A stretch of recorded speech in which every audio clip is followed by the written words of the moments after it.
So please, let's be warm and nice and welcome our introducers who are going to introduce Lev, Shasha Leonard and Erica Aman. Let's be loud and nice.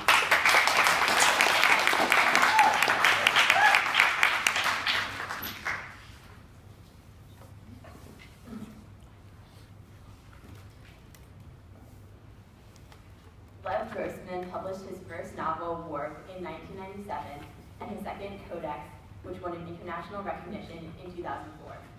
He then went on to write the New York Times bestseller, Magician's Trilogy, The Magicians, The Magician King, and most recently, Magician's Land.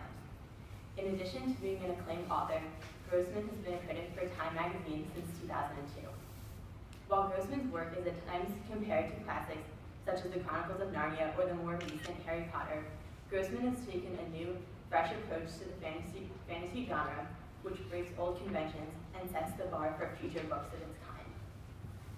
The Magician's Trilogy revives key elements of the fantasy genre, such as magic and an alternate universe, but with a dark twist. Quentin, the protagonist of the trilogy, is conflicted between the search for happiness and the inability to accept what he has. In Grossman's books, magic is not a placebo for life's problems. It does not become an excuse for the characters to evade their lives and problems, because Grossman believes that fantasy is not a form of escapism. Rather, as he put it in his Studio 360 interview, it is a way to re-encounter one's problems in a transformed state. Through this transformation of circumstance, problems one might not have noticed become evident, and the possibility for resolution is presented. But Grossman's work is surprisingly grounded in the real world. The setting of the books continue to waver between the magic school breakbills, the fantasy land of Fillory, and Brooklyn and other real places, never focusing on one place, never insisting on one place is better than the other. Magic quickly loses its magic and becomes a mundane thing like any other. Its painful and agonizing challenges are not romanticized, and the magic in itself is taxing to learn. Grossman's work explores the complexities of everyday life with no ultimate evil to be destroyed, no heroic battle to defeat the forces of darkness, such as Harry Potter's Voldemort or the Chronicle of Narnia's White Witch. As Grossman puts it in an interview in the AV Club, the great thing about when you attack conventions of a genre, new conventions form, and the genre as a whole gets stronger. Grossman's unique and unconventional take has revolutionized the fantasy genre, crafting genuine characters and a story that is highly relatable despite fantasy's supposed contradictions with reality.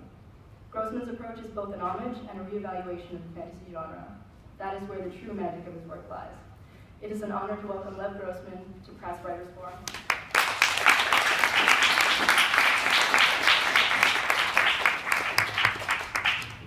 Hi, everybody.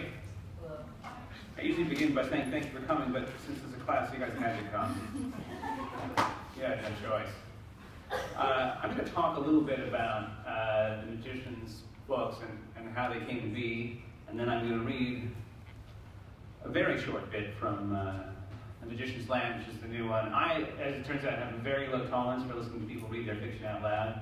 I can make it about 9 minutes, and then my brain just like locks up. And it could be James Joyce, it doesn't matter. I've become just chronically bored. So I'm going to read for a little bit, and then maybe we'll do some Q&A, right? We're doing Q&A? Yeah. Okay, good. Q&A is the best part. So you guys do your best to think about questions you'd like to ask me, and really anything straight in we talk about. My work as a critic, too, or a personal appearance. Really, nothing's off limits. I started writing the Magician's books in 2004, so a little over 10 years ago. And at the time, I was 35, and I'd already been writing fiction for, at that point, about 15 years. I got serious about it when I was in college, when I was about 20, but as it turned out, I didn't get serious enough.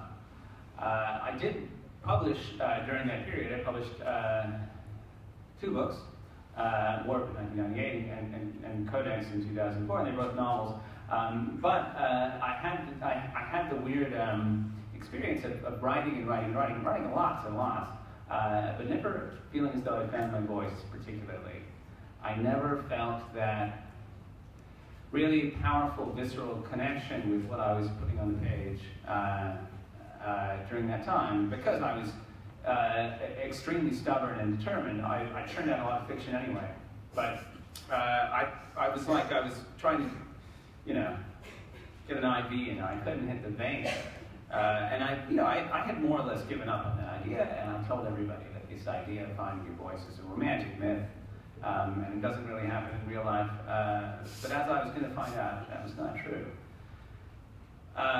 So I was conscious that there was something missing from my stuff, and it was about, as I said, 2004, and I began thinking about sort of the most intense reading experiences I had in my life.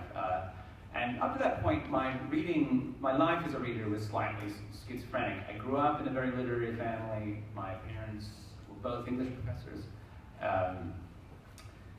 My dad was a very successful poet. My mom wrote fiction. And it was a very sort of great booksy kind of house.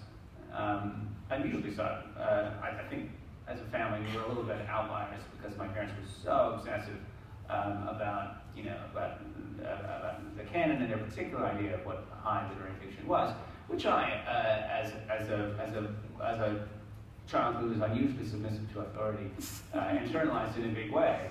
But at the same time, I read a lot of fantasy, as a lot of people do when they are kids.